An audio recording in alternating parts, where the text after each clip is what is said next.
एक राजा बहुत बलवान था, उसने अपने शत्रु पक्ष के राजा का नाश कर दिया। उसका अकेला लड़का था और उसकी मां।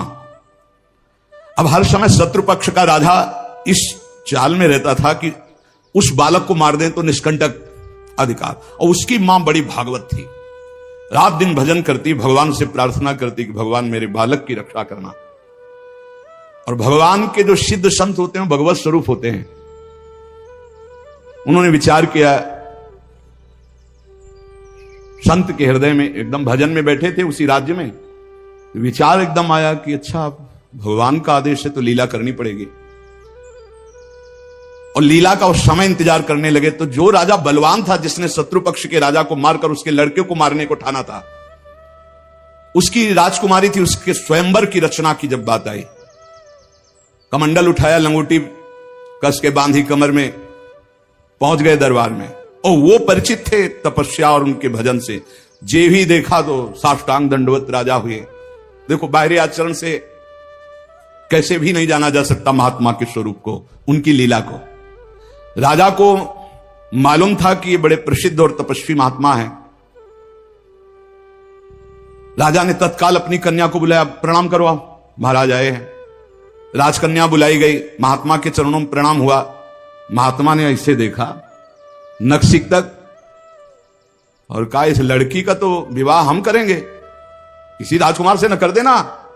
राजा तो एकदम होश उड़ गए, पर बहुत वो प्रवीण भी थे, राजा बुद्धिमान थे। तो उनका, महाराज ब्याह तो आपसे ही कर देंगे, आप जैसा सुयोग्य वर कहां मिलेगा।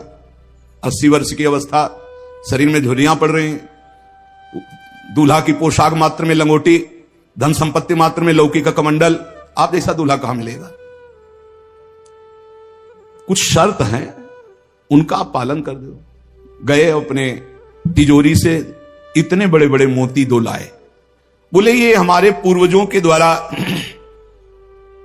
एकत्रित किए हुए 2 मोती हैं, 108 मोती ले आओ, पहली शर्त राजकुमारी का ब्याह आपके साथ। देख रहे थे, हालत देख रहे थे। महात्मा ने कहा, हाँ हाँ 108 क्या होते, ले आएंगे। बोले, मोती देख लो। बोले, लाओ, जब साथ रहेंगे तो उसी नाप के ले आएंगे।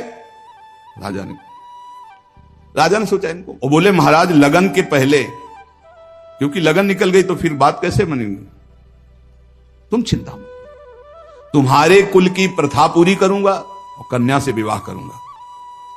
पर एक बात ध्यान रखना, अगर विलंब हो जाए तो किसी के साथ पाणिक ग्रहण नहीं कर देना, नहीं तो जो आ गया। दूसरे से ब्याह की सोचना भी मत। अब राजा ने कहा, जैसी आ गया। उन्होंने सोचा महात्मा मोती लेके जाएंगे, 2-4-6 दिन घूमेंगे, निराश होकर वापस आ जाएंगे।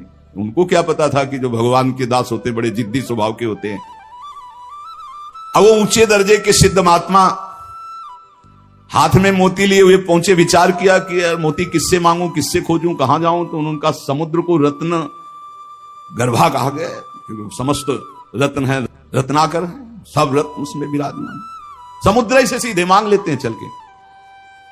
गए, ध्यान आया कि 3 दिन तक भगवान राम जो है उपवास करके बैठे रहे, नहीं आया तो हम तो 30 दिन बैठे रहेंगे तो नहीं आएगा, क्या करें। तो लौकी का कमंडल था, कमंडल उठाया, उलीचने लगे। 1 दिन 2 दिन 3 दिन लगातार, और खूब नाम जप भगवान का, और हर कमंडल में नाम जप करके, मंत्र जप करके जल